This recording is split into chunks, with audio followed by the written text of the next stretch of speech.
Inconceivable!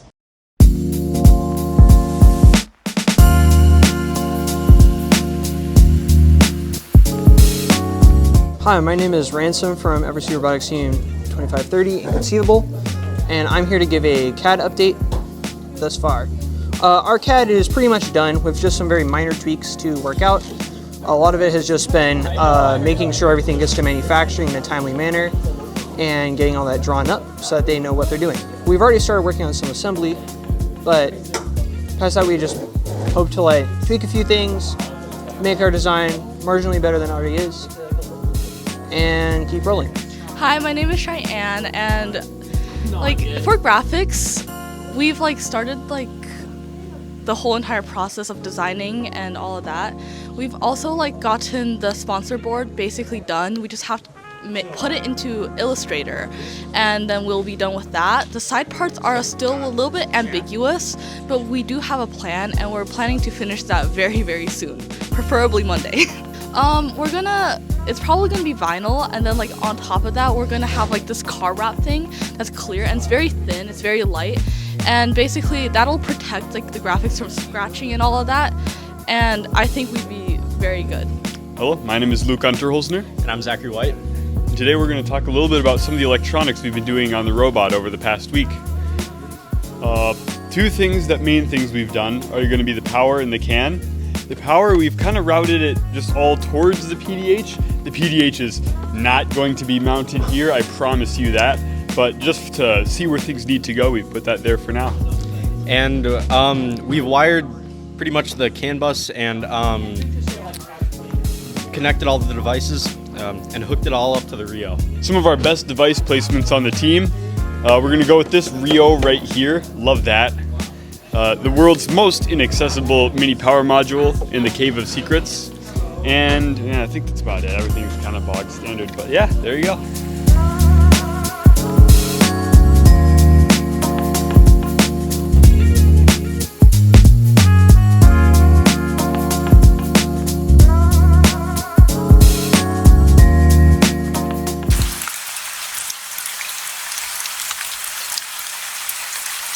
Hi, I'm Simon from Team 2530.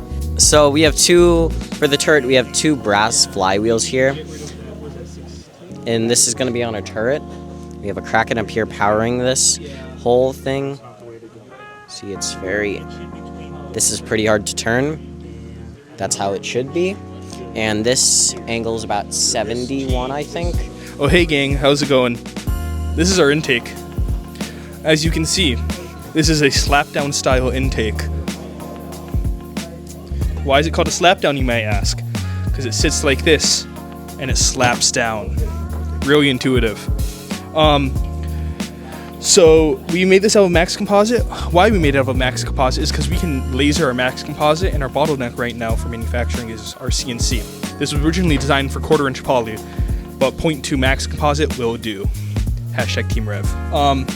For rollers, we are using polycarbonate max tube. This will sit in between here with some cat tongue applied to it. This will give us the proper grip with 2 rollers on our intake. We like that. Those will be run through a dead axle.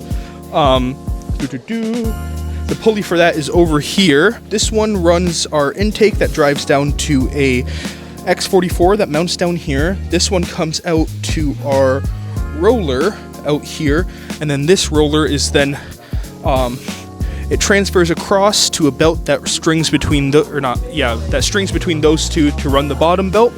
This is pivoted out by a Neo 2.0 with a 5-to-1 reduction. We're using a belt to drive that to a chain for the slap down. Why we did it this way? Because we wanted rigidity between the plates, and it was easier to transfer the torque that way and apply it straight to the intake rather than the axle itself.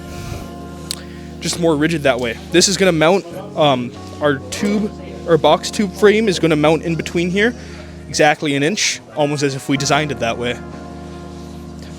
Weight reduced to Gravy Town or whatever the hell they call it. Yeah.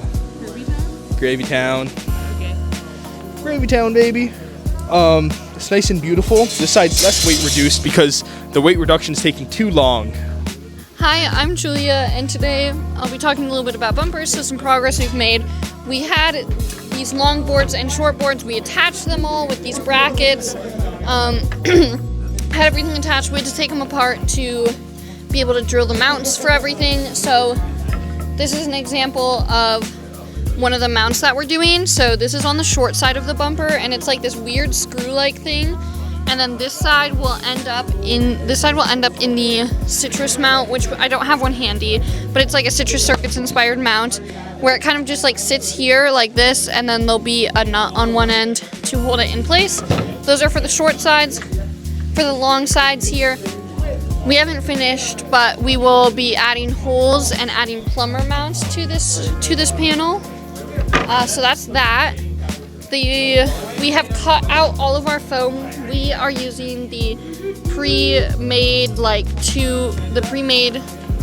Andy Mark foam with 2 inches of 2-pound and 1 inch of 3-pound XLPE. So that's all cut out on this table. And then the last big thing that we did was we got all of our numbers put on. So we kind of lined them up first with the wood and the foam, drew out some lines that you can see here in chalk. And we got an amazing teacher at our school to help us, and we were able to use her Cricut and to cut the numbers out, and then use a heat press to press them on, and it went super quick and smooth, and it was awesome this year. So we did that for all the 4 pieces of fabric with small casualties.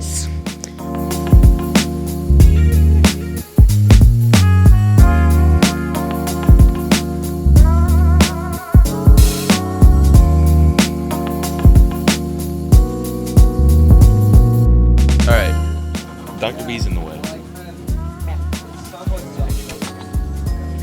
Hey, I'm Quinn, and updates we have, well, we still don't got a robot yet, so I got a little bored and started a monster tower. Hello, my name is Colin, and I'm here to say that this monster tower is pretty baller.